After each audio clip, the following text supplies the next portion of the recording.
Hello दोस्तों, तो क्या हाल चाल है आप सबके। आई होप आप सब बढ़िया होंगे, स्वस्थ होंगे और जबरदस्त होंगे। तो इसके साथ शुरू करते हैं अपना लेक्चर नंबर 7 और चैप्टर में आगे बढ़ते हैं। कल हमने शुरू किया था चैप्टर नंबर 1 और हमने पढ़े थे कुछ इंटरेस्टिंग से टॉपिक्स, जिनमें आपके कुछ बेसिक टॉपिक्स भी कवर थे और उनसे रिलेट भी करते हैं, जो मैंने पिछले 5 लेक्चर्स में आपको पढ़ाए थे। ठीक है ना। जो मैंने आपको पिछले 5 लेक्चर में पढ़ाए थे वो आपके यहाँ पे रिलेट भी करते थे। और सबसे पहले हमने यहाँ पे खत्म किया था अपनी मीनिंग ऑफ अकाउंटिंग। ठीक है ना, इसको हमने यहाँ पे कर लिया था डन।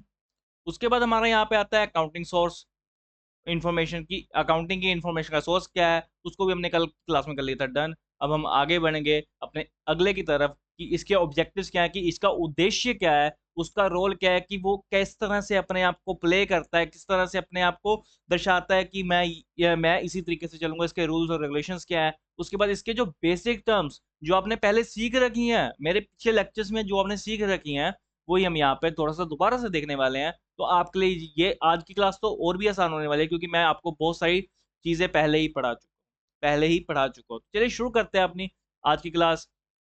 ठीक है ना। सबसे पहले हम चलते हैं कि ऑब्जेक्टिव ऑफ अकाउंटिंग की तरफ, कि ऑब्जेक्टिव क्या है, उद्देश्य क्या है अकाउंटिंग का। Accounting as an information system design to provide the useful financial information. कि अकाउंटिंग क्या करती है कि जो उसके पास इंफॉर्मेशन होती है उसको एक सिस्टमेटिक फॉर्म में डिजाइन करती है, कि ताकि हम जो इंफॉर्मेशन पढ़ रहे हैं वो बढ़िया से पढ़ें और हमको समझ जाए कि हमने पूरे साल में कितना खर्चा किया है, कितना इनकम कमाई है, हमारे पास हमको कितना प्रॉफिट हुआ है और किस बिहाफ पे हुआ है। उसके बाद हम ये जो खर्चा होता है ये कौन मतलब कौन करता है, हमारे यूज कौन करता है, जो हमारी फाइनेंशियल इंफॉर्मेशन है ये यूज करते हैं इंटरनल यूजर और एक्सटर्नल यूजर। सेम हो गया है ना। इस और इसके कुछ की ऑब्जेक्टिव्स हैं। इसके की ऑब्जेक्टिव्स क्या है।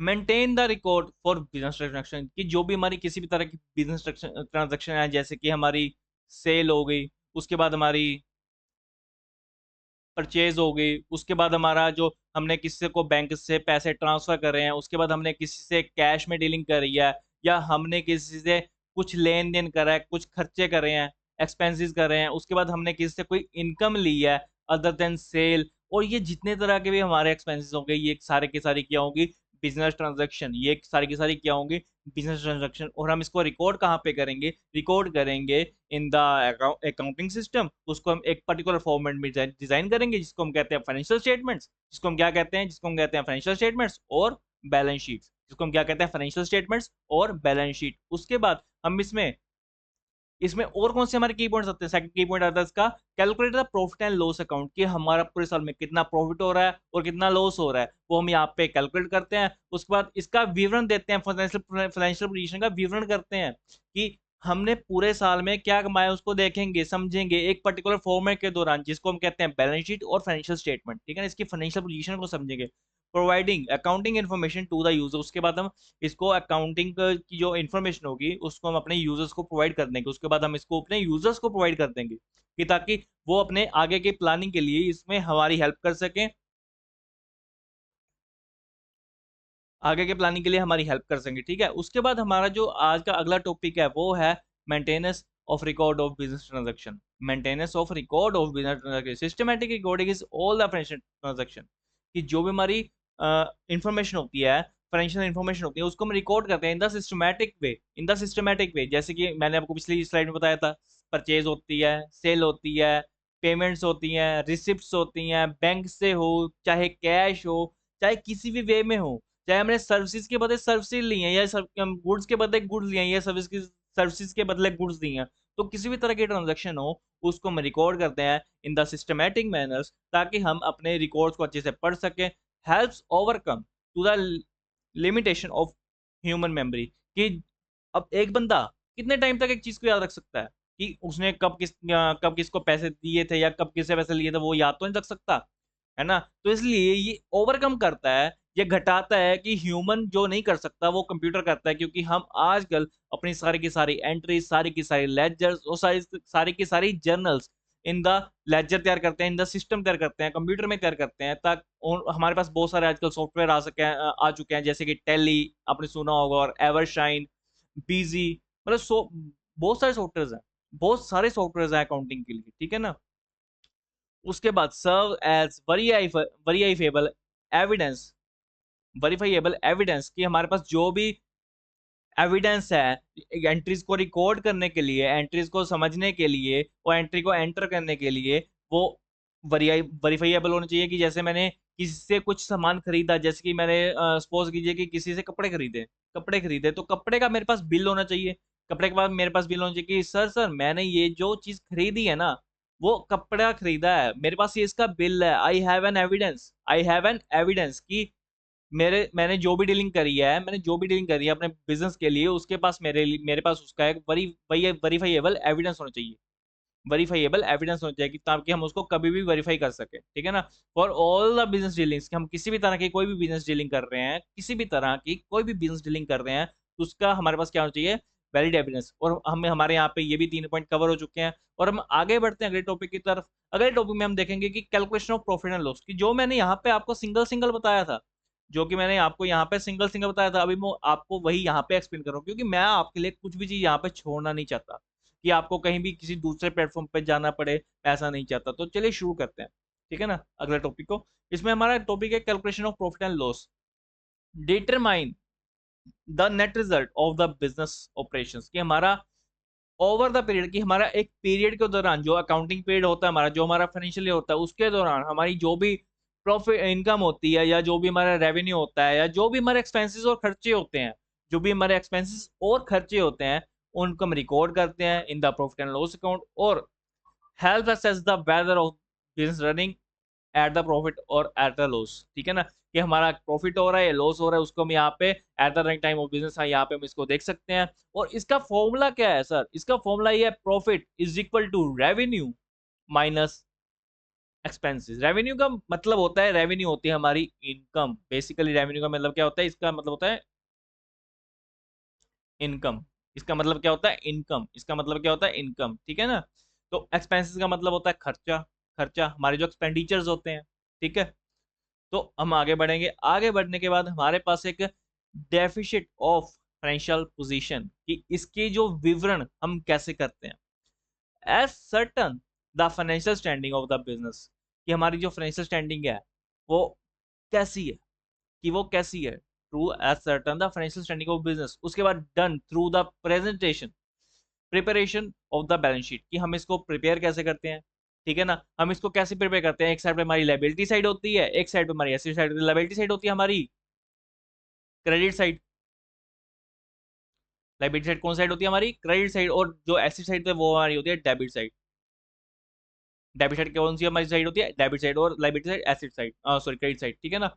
तो अभी इसमें हम क्या देखते हैं, इसमें हम देखते हैं कि एसेट साइड में जो हमारा अपना है, जो हम यूज कर सकते हैं at the time of business. At the time of business, जब हम बिजनेस कर रहे होते हैं, जब पीरियड के दौरान, जब भी हम अपना बिजनेस चालू कर रहे होते हैं, जब हम जिसको हम अपने लिए यूज कर सकते हैं, जिसको हम अपने लिए यूज कर सकते हैं, जो हमारा खुद का अपना होता है। जैसे कि आपका मोबाइल आपके हाथ में है, आपका अपना मोबाइल है। आपके पास कोई व्हीकल होगी, जैसे कि बाइक्स, कार्स, और आपके पास टैबलेट्स होंगे, लैपटॉप्स होंगे, जो कि आप अपने लिए यूज कर सकते हैं। उसके बाद आपके पास कुछ कैश होगा, आपकी जेब में पड़ा होगा, आपके बैंक अकाउंट्स में पड़ा होगा, वो आप अपने लिए यूज कर सकते हैं। या आपने किसी से पैसे लेने हैं, आपने फर्दर बिजनेस, कि जब आपका बिजनेस चल रहा था तब आपने किसी को सामान बेचा, आपने किसी को कपड़े बेचे, या आपने किसी को कोई मशीनरी बेची, तो उसके आपने पैसे लेने हैं। उसने आपने पैसे लेने हैं, तो उसने जिस बंदे ने आपसे, जिस पर्सन ने आपसे परचेज करा था, उसने अभी तक आपको पैसे नहीं दिए। जिस बंदे ने आपसे परचेज करा था उसने आपको अभी तक पैसे नहीं दिए। जो आपने लेने हैं वो भी आपका डेबिट साइड में आएगा, क्योंकि वो तो आपका अपना है ना, वो तो आपने लेना है ना। उसके बाद लाइबिलिटी साइड में, क्या आपका अपना नहीं है, क्या आपने लोगों का लिया है, क्या आपने यूज करा है, ठीक है ना, क्या आपने यूज करा है लोगों का लेके। जैसे कि आपने परचेज करा, आपने अभी तक उस परचेज के अगेंस्ट कोई भी पैसा नहीं दिया। आपने उस परचेज के अगेंस्ट कोई भी पैसा नहीं दिया, मतलब वो आपका अपना तो नहीं है ना। आपके ऊपर एक तरह से लाइबिलिटी क्रिएट होगी कि किसी पर्सन के मेरे को पैसे देने हैं, किसी पर्सन के मेरे को पैसे देने हैं, बट मैंने अभी तक दिए नहीं ना। तो मैंने अभी तक दिए नहीं ना। तो वही चीज होती है कि हमारे बिजनेस का जो हमारा अपना है, या आपने किसी से पैसे उधार पे ले रखे हैं, या बैंक से आपने लोन ले रखा है, वो सारा का सारा क्या होगा, साइड में लाइबिलिटी साइड में। और मैं ये आपको पहले भी पिछली स्लाइड में इसमें पढ़ा चुका हूँ, ठीक है ना। पिछली साइड में मैं आपको बता चुका हूँ इन चीजों के बारे में। अब हम आगे बढ़ेंगे। आगे का हमारा टॉपिक है providing accounting information to the users, कि हमारी जो भी इंफॉर्मेशन होती है, जो हम तैयार करते हैं, प्रेजेंट करते हैं to report the chart and financial statements, कि हम इसको प्रेजेंट करते हैं एक पर्टिकुलर रिपोर्ट में, पर्टिकुलर फॉर्मेट में, जिसको हम कहते हैं बैलेंस शीट। बैलेंस शीट कैसी दिखती है? बैलेंस शीट दिखती है ऐसी। बैलेंस शीट कैसी दिखती है? बैलेंस शीट दिखती है ऐसी।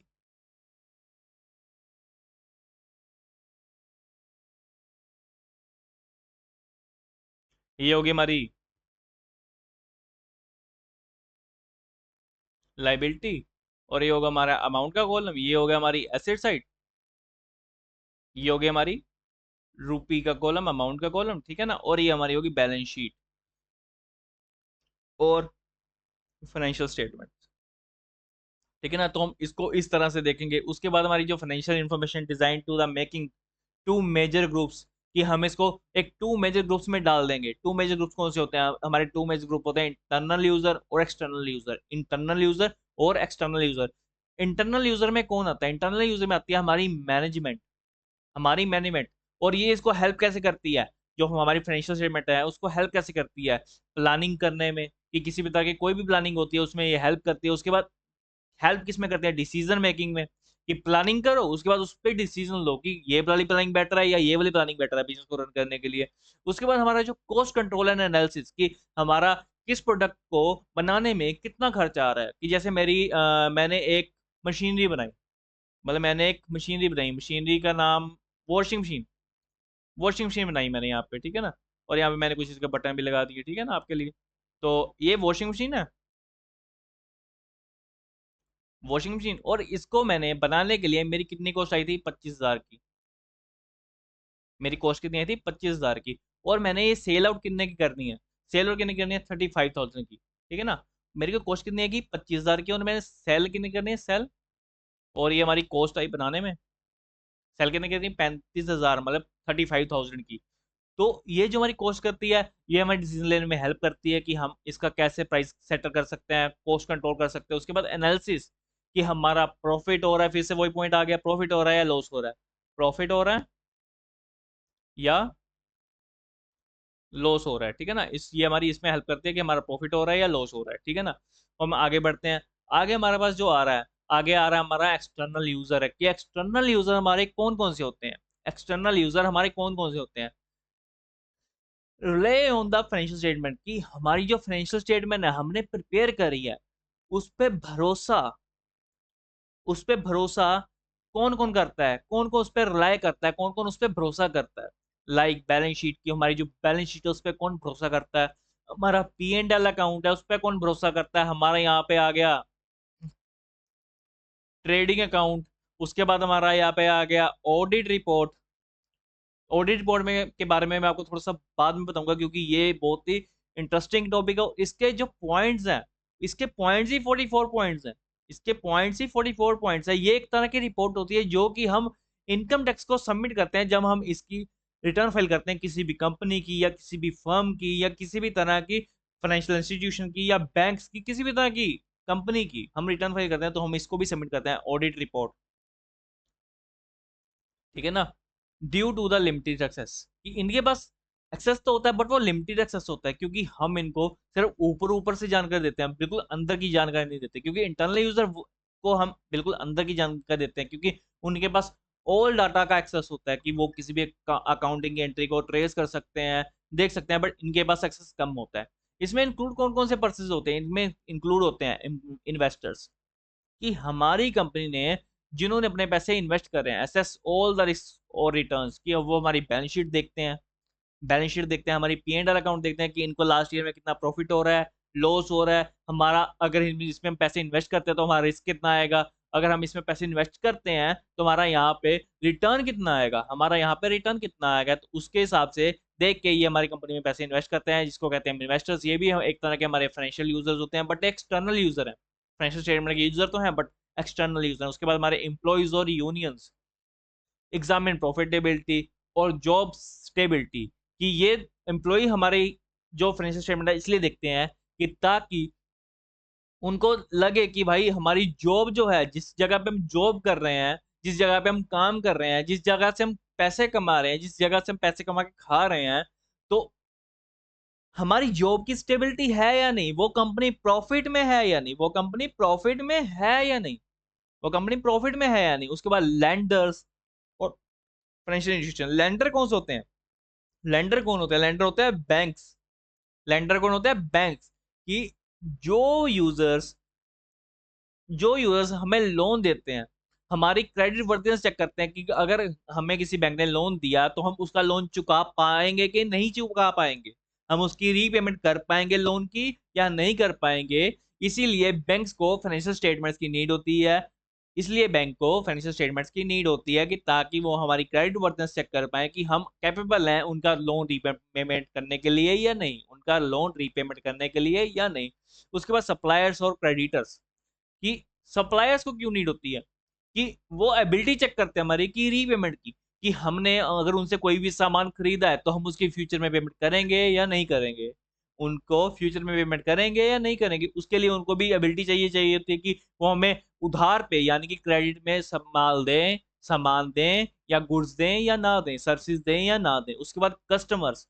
कस्टमर को क्यों नीड होती है? इंश्योर लॉन्ग टर्म प्रोडक्ट्स और सर्विसेज सप्लाई। कि जिस कंपनी से हम प्रोडक्ट खरीद रहे हैं, जिस कंपनी से हम प्रोडक्ट खरीद रहे हैं वो हमें इन फ्यूचर अगर उसका सामान सारा हमारे हमारे पास से सेल आउट हो जाता है, कभी वो कल को बंद तो नहीं हो जाएगी, कभी वो हमें सामान देना बंद तो नहीं कर देगी, या हमारा जो लॉस होगा उसके कारण कोई लॉस तो नहीं होगा। ठीक है ना, ये चीज़ है कि कंपनी प्रॉफिट में चल रही है या नहीं चल रही, वो चीज़ देखने के लिए कस्टमर्स को भी हमारी जो फाइनेंशियल स्टेटमेंट्स और बैलेंस शीट की नीड होती है।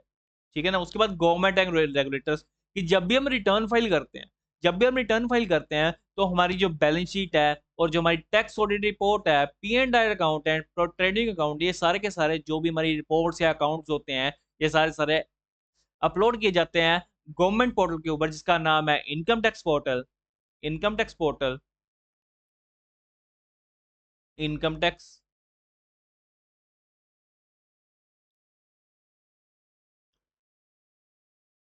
इनकम टैक्स पोर्टल के ऊपर ये सारे के सारे डॉक्यूमेंट्स अपलोड किए जाते हैं। और इसकी जो कंप्लाइंसेस हैं, इसकी जो कंप्लाइंसेस है और फेयर एलोकेशन की जाती है कि ताकि ये कोई कभी कोई घपला तो नहीं कर रहे कंपनी में, ये कभी अपनी कंपनी से पैसे चुरा चुरा के भाग तो नहीं रहे कि हमको गुमराह कर रहे हो कि कोई इसका बंदा है, कोई इसका एम्प्लॉई है वो क्या करा कि भाई कंपनी में घपला करके भाग गया, कंपनी से पैसे चुरा के भाग गया, है ना। तो वो चेक करती हैं हमारी चीजें कि ये सही है या गलत है। ठीक है ना। इसके लिए गवर्नमेंट को हमारी जो फाइनेंशियल स्टेटमेंट उनकी नीड होती है। उसके बाद हमारा जो इन्वायरमेंटल सोशल ग्रुप्स हैं, एग्जामिन इकोलॉजिकल और सोशल इम्पैक्ट की फाइनेंशियल स्टेटमेंट्स को ऐसे डालने से, जो अपलोड करने से, पोर्टल पे डालने से उसका हमारे सोशल और इकोलॉजिकल पे क्या इम्पैक्ट कर रहा है। कि जो हमारी समाज है ना, उसने अपनी कंपनी में कुछ कुछ पैसे, आपको पता है कि शेयर्स खरीद रखे होते हैं आजकल लोगों ने, शेयर मार्केट में इन्वेस्ट कर रहे होते हैं बड़ी बड़ी कंपनीज में। जैसे कि अंबानी की कंपनी ले लीजिए आप, मुकेश अंबानी जी की कंपनी ले लीजिए आप, कि उसमें काफी सारे लोगों ने इन्वेस्ट कर रखा है। ठीक है ना। अगर कल को खुदा ना खास्ता, भगवान ना करे कि अंबानी जी की कंपनी गलती से भी डूब गई, तो लोगों का कितना नुकसान नुकसान हो जाएगा स्टॉक मार्केट में। ठीक है ना। तो इसके लिए जो सोशल इम्पैक्ट पड़ेगा, जो समाज के ऊपर इम्पैक्ट पड़ेगा, वो भी हम यहाँ से देखने के लिए एक्सटर्नल यूजर को बैलेंस शीट्स की नीड होती है। ठीक है। उसके बाद हमारा आता है कॉम्पिटिटर्स। कॉम्पिटिटर्स क्या करते हैं? जैसे कि अभी मैं पेट्रोल बेच रहा हूँ, ठीक है, अभी मैं पेट्रोल बेच रहा हूँ और मेरे सामने एक और पेट्रोल पंप खोल लिया बंदे ने, मेरे सामने ही, सामने की तरफ एक बंदे ने और पेट्रोल पंप खोल लिया। ठीक है ना। तो ये जो पेट्रोल पंप मैंने खोला है तो उसके ऊपर जो मेरे को क्या कहते हैं, क्या कहते हैं इसको, जो हमारा जो कंपटीशन है बढ़ गया। कि जैसे कि कपड़े की दुकान है, अब आप देख रहे होगे कि एक दुकान में जाओगे आपको कम प्राइस मिल रहा होगा, दूसरी दुकान में जाओगे उससे भी कम प्राइस, तीसरी दुकान में जाओगे उसके उससे भी कम प्राइस। इसको क्या कहते हैं? कंपटीशन। Competition, yes. तो इसकी एनालाइज परफॉर्मेंस ऑफ बेंचमार्किंग, की सामने वाली कंपनी की परफॉर्मेंस क्या है उसकी तरह से हम अपनी प्लानिंग करेंगे और एग्जीक्यूट करेंगे ताकि हमारे जो प्रोडक्ट्स हैं बढ़िया से ज़्यादा से बिक पाएं और बढ़िया से बढ़िया इसमें हम अपनी जो बिजनेस को ग्रोथ कर पाएं और रन कर पाएं, ग्रोथ कर पाएं और रन कर पाएं। ठीक है ना। और इसके बाद जो हमारा अगला पॉइंट है, अगला पॉइंट हमारा ये है कि role of accounting. Role of accounting, accounting का रोल क्या है? अकाउंटिंग का रोल क्या है? The role of accounting has evolves over countries and with economic and social changes. कि हमारी कंपनी को अगर हम कंट्री के बाहर लेके जाते हैं या कंट्री के अंदर हम कुछ भी वर्क करते हैं, तो उसका हमारी कंट्री के ऊपर या फॉरेन की कंट्री के ऊपर क्या इम्पैक्ट पड़ता है। मतलब इकोनॉमिक मतलब मनी, कैश, ठीक है ना, और बैंक में जो हमारा कैश होता है कि हमें कितना प्रॉफिट हो रहा है, ठीक है ना, in terms of money, in terms of business, और उससे हमारे समाज में क्या चेंजेस आ रहे हैं, उसके हमारे समाज में क्या रेवोल्यूशन आ रहा है, क्या वो हमारी जो कंपनी है जो प्रोडक्ट बना रही है उसमें क्या क्या नया कर रही है ना। It involves measurements and classification and summarisation. वही सेम चीज हो गई, वही सेम चीज हो गई कि हम इसमें सबसे क्या, इसे को हम कैसे तैयार करते हैं। सबसे पहले हम मेयरमेंट करते हैं, क्लासिफिकेशन करते हैं, और फिर इसको समराइज कर देते हैं इन द फॉर्मेट जिसका नाम है बैलेंस शीट और फाइनेंशियल स्टेटमेंट्स। इसका नाम है बैलेंस शीट और financial statements. It turn raw financial data it turns raw financial data to the meaningful report और स्टेटमेंट। कि हम एक, हमारे पास एक रो डाटा होता है कि हमने किससे परचेज करी, किससे सेल की, हमको कुछ समझ नहीं आ रहा था, फिर हम सिंगल सिंगल बिल लेते हैं, उसको एंटर करते हैं इन द जर्नल बुक्स, उसको एंटर करते हैं इन द जर्नल बुक्स। उसके बाद उससे हम क्या तैयार करते हैं, उसके बाद हम तैयार करते हैं कैश बुक एंड लेजर। हम इसके बाद इसके में लेजर तैयार करते हैं। उसके बाद हमारा लास्ट स्टेप होता है फाइनेंशियल स्टेटमेंट को एक मुकाम तक ले जाने का जिसका नाम है ट्रायल बैलेंस। Trial balance. उसके बाद हमारा नेक्स्ट स्टेप आता है जिसको हम कहते हैं बैलेंस शीट। उसके बाद आता है पी एंड एल अकाउंट। उसके बाद आता है हमारा ट्रेडिंग अकाउंट। उसके बाद क्या आता है हमारा ट्रेडिंग अकाउंट, ठीक है ना। उसके बाद हमारी लास्ट में बनती है फाइनेंशियल स्टेटमेंट और ऑडिट रिपोर्ट। ऑडिट रिपोर्ट ये हमारी सब उसके बाद बनती है, ठीक है ना। इस तरह से हमारी एक रो डाटा से, जो कि हमें एक नॉर्मल फॉर्मेट, मतलब किसी भी फॉर्मेट में नहीं होता, किसी भी फॉर्मेट में नहीं होता रो डाटा, उसको हम डिजाइन करते हैं। कैसे करते हैं, पहले उसको जर्नल तैयार करते हैं, उसके बाद उसकी जो कैश एंड लेजर तैयार करते हैं, उसके बाद उसको ट्रायल बैलेंस, उसके बाद उसको balance sheet, P and L और ट्रेडिंग अकाउंट में तैयार करते हैं, उसके बाद उसकी फाइनेंशियल स्टेटमेंट और ऑडिट रिपोर्ट उसकी तैयार करते हैं। इस तरह से हमारा यहाँ पे फाइनल डाटा और एक मीनिंगफुल रिपोर्ट जिसको हम समझ पाए, पढ़ पाए और अंडरस्टैंड कर पाए उसके वे में तैयार हो जाती है। और उसके हम स्टेटमेंट को किसको देते हैं, अपने यूजर्स को, जिस जो कि कौन कौन से यूजर होते हैं, एक्सटर्नल यूजर और इंटरनल यूजर। एक्सटर्नल यूजर और इंटरनल यूजर, ठीक है। आई होप आपको जो भी मैं पढ़ा रहा हूँ, जो भी मैं समझा रहा हूँ, आपको अच्छे से समझ आ रहा होगा, ठीक है ना। अगर आपको कोई भी गलती लगती है मेरी तरफ से आपको पढ़ाने में, प्लीज आप कमेंट कीजिए और मैं देखूंगा कि आपको किस तरह से गलती मेरी दिख रही है, तो मैं उसको और ओवरकम करने की कोशिश करूंगा और अपनी जो क्लासेस है उनको और बढ़िया से बनाने की कोशिश करूंगा, ताकि आपको मेरी जो सिंगल सिंगल चीज अच्छे से समझ आ सके, ठीक है ना। तो आगे हम बढ़ते हैं, अगला टॉपिक है हमारा accounting the language of the business. सबसे पहले हमने यही पढ़ा था कि अकाउंटिंग एक लैंग्वेज है, एक तरह की लैंग्वेज है। किसकी लैंग्वेज है? लैंग्वेज है बिजनेस की। लैंग्वेज किसकी है? बिजनेस की।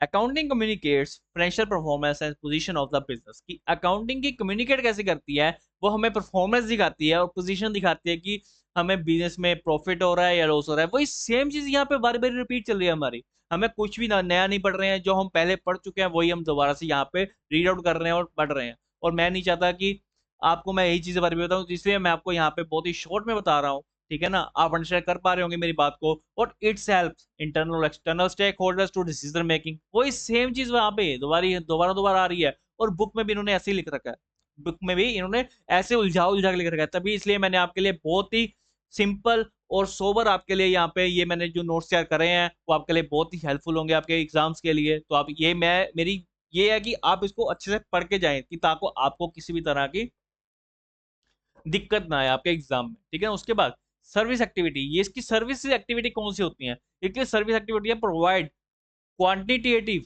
और फाइनेंशियल इंफॉर्मेशन।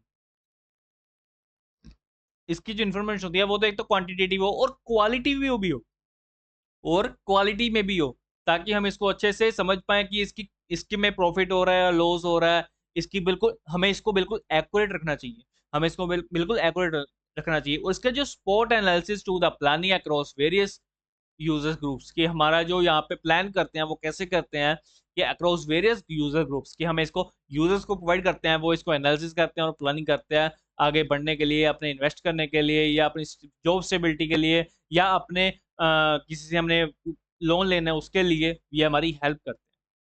ठीक है, उसके बाद हमारी आती हैं यहाँ पे कुछ लिमिटेशंस। हमारी यहाँ पे क्या आती हैं, कुछ limitations. Focus only on past transactions, कि हम अपनी पास्ट ट्रांजैक्शन को फोकस करेंगे। Deals are quantitative and financial data only, ठीक है ना, कि हमारा जो फाइनेंशियल डाटा उसके ऊपर भी हम फोकस करेंगे, कि हम इसको बिल्कुल भी ऐसा नहीं कर सकते कि ये हमारा डाटा कभी भी गलत ना हो। हम इसमें कुछ भी चीज़ ऐसी नहीं कर सकते ताकि हमारा फ्यूचर में कभी भी कोई हमारे प्रॉब्लम आए कि हमारा डाटा यहाँ पे गलत मतलब रिकॉर्ड किया गया है या गलत एंट्री हमने यहाँ पे कर रखी है। डज नॉट कैप्चर क्वालिटेटिव और नॉन फाइनेंशियल इन्फॉर्मेशन, कि हमें इसमें क्वालिटेटिव और non financial information like employee satisfaction और ब्रांड वैल्यू को हम यहाँ पे इंक्लूड नहीं करेंगे। इसको हम डज नॉट कैप्चर, कि हम इसको इसमें क्या क्या इंक्लूड नहीं करेंगे, हम इसमें इंक्लूड इसका कैप्चर का मतलब इंक्लूड, ठीक है ना, एम्प्लॉय सेटिस्फेक्शन और ब्रांड वैल्यू। ठीक है, उसके बाद हमारा यहाँ पे कुछ क्वेश्चंस हैं जो कि आपके अभी पिछले वाले टॉपिक से रिलेट करते हैं, जो कि कल के और आज के टॉपिक से रिलेट करते हैं, ठीक है ना, और हम यहाँ पे आज पढ़ने वाले हैं।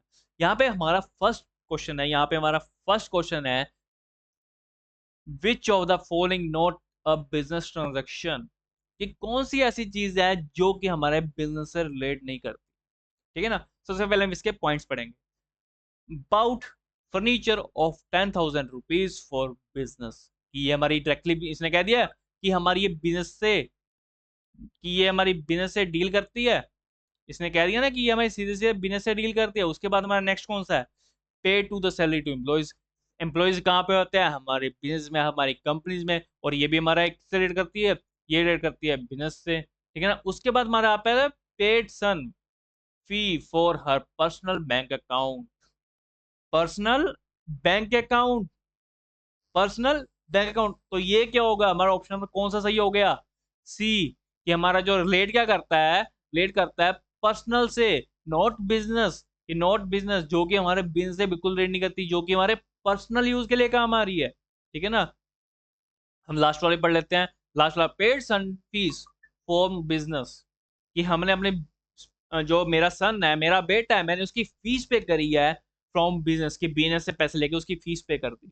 तो ये क्या होगी, एक तरह की बिजनेस ट्रांजेक्शन होगी। ये कौन सी होगी, एक तरह के बिजनेस ट्रांजेक्शन होगी, ठीक है ना। 2,000 रुपीज की, तो ये भी हमारे इंक्लूड किसमें होगी, बिजनेस में। और हमारी जो सी ऑप्शन है यहाँ पे सही है, करेक्ट है। और इसके बाद हमारा यहाँ पे नेक्स्ट ऑप्शन आता है, नेक्स्ट एमसीक्यूज आता है, कि Deepti wants to buy a building, Deepti wants to buy a building for her business today, कि फॉर हर बिजनेस टुडे, आज का, आज का, which of the following is the relevant data of the for his decision. ठीक है ना, कि दीपिनी ने एक बिल्डिंग बाय करनी है, बिल्डिंग को खरीदना है आज, और उसके लिए जो रेलेवेंट डाटा है, जो सही डाटा है, करेक्ट डाटा है, वो कौन सा है डिसीजन लेने के लिए। तो हम यहाँ पे सबसे पहले ऑप्शंस पढ़ेंगे। Similar business acquires the required building in 2,000 for rupees 10 lakhs, कि हमारी जो बिल्डिंग है वो 2,000 ईयर की है, और 2,000 ईयर में है, तो वो हमारी कॉस्ट पड़ रही है उसकी 10 लाख की, उसकी हमारी कॉस्ट पड़ रही है 10 लाख की, ठीक है ना। उसके बाद, उसके बाद हमारी जो बिल्डिंग है, कॉस्ट डीलर ऑफ डिटेल 2003, की हमारी जो बिल्डिंग है वो हमारी 2003 की बिल्डिंग है, और उसकी 2003 में बनी है, और उसकी कॉस्ट सेम ही है। उसके बाद बिल्डिंग कॉस्ट डिटेल ऑफ 1998, ये 2000 से भी पुरानी हो गई, कि हमारी जो बिल्डिंग बनी है वो 1998 में बनी है। और उसके बाद similar building cost in August 2005, 2005 value is 25 lakhs। और हमने क्या कहा है यहाँ पे, हमने कहा है कि हमारा टूडे क्या क्या प्राइस है, टूडे। और सबसे लेटेस्ट डेट आपको यहाँ पे कौन सी दिख रही है, 2000 या 2003 या 1998 या 2005, 2005। और हमारा यहाँ पे फोर्थ ऑप्शन सही है, क्योंकि हमारा यहाँ पे हम लेटेस्ट डाटा देख रहे हैं, कि हमारे पास सबसे लेटेस्ट डाटा कौन सा है, 2005 का। हमारे पास सबसे लेटेस्ट डाटा कौन सा है, 2005 का। ठीक है, आई होप आपको जो भी पढ़ा रहा हूँ वो समझ आ रहा होगा, बढ़िया से समझ आ रहा होगा। उसके बाद हमारे यहाँ पे आता है थर्ड क्वेश्चन, हमारे यहाँ पे आता है third question, which of the last step of accounting process, which of the last step of the accounting process of information. ठीक है ना, हमारा लास्ट स्टेप कौन सा है, लास्ट स्टेप कौन सा है हमारा लास्ट स्टेप? रिकॉर्ड डाटा, नहीं सर ये तो नहीं है। Prepare the summaries of the financial information और स्टेटमेंट, नहीं सर ये भी नहीं है, क्योंकि इसमें क्या कह रहा है कि प्रिपेयर समरी को, फाइनेंशियल स्टेटमेंट को, बैलेंस शीट को हम बनाते हैं, प्रिपेयर करते हैं। उसके बाद कम्युनिकेट द इंफॉर्मेशन, ये है, ये है, हाँ जी सर ये है सर। कैसे है? क्योंकि इस लास्ट स्टेप क्या होता है कि हम अपनी जो इन्फॉर्मेशन है, जो भी हमने बैलेंस शीट तैयार कर रखी होती है, जो भी हमने बैलेंस शीट तैयार कर रखी होती है, या हमारी जो फाइनेंशियल स्टेटमेंट्स होती हैं, उनको हम सेंड किसको करते हैं? सेंड करते हैं टू द यूजर्स। यूजर्स किसके लिए? कम्युनिकेट करने के लिए। कम्युनिकेट करने के लिए हम अपने यूजर्स को सेंड करते हैं कि ताकि वो इसको पढ़ें और समझें कि हमारी जो फाइनेंशियल स्टेटमेंट है वो अंडरस्टैंड कर पा रहे हैं या नहीं। Communicate is the last step of the business process. Accounting में लास्ट स्टेप क्या है? कम्युनिकेशन ऑफ इंफॉर्मेशन, कि बिजनेस की जो इंफॉर्मेशन है उसको कम्युनिकेट करना। ठीक है ना। उसके बाद हमारा यहाँ पे अगला आता है MCQs नंबर 4, और which qualitative characteristic of the accounting information is reflected when accounting information is clearly presented। क्या हमारी जो इंफॉर्मेशन है अकाउंटिंग की, वो reflect when accounting information clearly presented. तो हम इसको, इसमें हमारा कौन सा आएगा? इसमें हमारा आएगा अंडरस्टैंडेबिलिटी, कि हम तभी इंफॉर्मेशन को अंडरस्टैंड कर सकते हैं जबकि वो अपने हमारे लिए क्लियरली क्लियरली प्रेजेंट की हो इन द बैलेंस शीट और द फाइनेंशियल स्टेटमेंट, ठीक है ना। उसमें आपके ये 3 पॉइंट कवर नहीं होंगे, क्योंकि रिलायबिलिटी का मतलब होता है यकीन करना, भरोसा करना। कंपेरेबिलिटी का मतलब होता है कंपेयर करना, और रेलेवेंस का मतलब होता है इसका क्या रेलेवेंस है, इसका क्या सबूत है, इसका क्या प्रूफ है। ठीक है ना। तो आपको ये समझ आ गया होगा कि ये 3 पॉइंट क्यों नहीं है, अंडरस्टैंडेबिलिटी क्यों है, क्योंकि ये क्लियरली प्रेजेंटेड और हम इसको अच्छे से अंडरस्टैंड कर पा रहे हैं। ठीक है ना। और हमारे पास यहाँ पे आज का लास्ट क्वेश्चन आता है, लास्ट क्वेश्चन आता है MCQs में number 5, use the common units of measurement and common format of reporting promote. Common common common से आपको क्या पता चल रहा है? कॉमन से आपको क्या पता चल रहा है? Use the common units of measurement, कि हमने किसी चीज को मेयर करना है तो हमें क्या चाहिए होती है? हमें चाहिए होती है कंपेरेबिलिटी, कॉमन यूनिट्स, समझ आ गया, और common format of the reporting promotes. Comparability, जब भी हमारे पास दो चीजें कॉमन होगी, दो चीजें कॉमन होगी, दो चीजें एक जैसी दिखने वाली होंगी, जैसे कि मैंने किसी कंपनी का अकाउंट मंगवाया, ठीक है ना, और मैंने, ये मेरी कंपनी का अकाउंट है, इट्स माई कंपनी अकाउंट, ये यहाँ पे आ गया हमारे अदर कंपनी का अकाउंट। इसको हम कैसे कंपेयर कर सकते हैं? जब भी ये दोनों क्या हो, ये हो कॉमन, ये क्या हो, ये हो कॉमन, तभी हम इसको क्या कर सकते हैं? कंपेयर, तभी हम इसको क्या कर सकते हैं? कंपेयर। ठीक है ना। तो आज के लिए आपके लिए इतना ही, तो आगे क्लास में मिलेंगे, तब तक के लिए thank you, goodbye, thank you for watching this class. और आप हमें ऐसे ही सपोर्ट कीजिए, लाइक कीजिए, शेयर कीजिए, कमेंट कीजिए और सब्सक्राइब कीजिए, और फॉलो कीजिए हमारे इंस्टाग्राम चैनल को। मैंने यहाँ पे आपको अपना QR कोड दे रखा है, ताकि आपके लिए बहुत ही सारी अच्छी अच्छी चीज़ें हम लेके आ सके और बना सके, और आप जैसे बहुत सारे बच्चों को पढ़ा सके। अगर आपको हमारी किसी भी तरह की कोई भी गलती दिख रही है, अगर हमसे आप कुछ गलत हम वे में प्रेजेंट कर रहे हैं, तो आप हमें उसको करेक्ट कीजिए, ताकि हम आगे से आपके लिए और भी बढ़िया तरीके से इन चीज़ों को लेके आ सके। Thank you, goodbye, okay.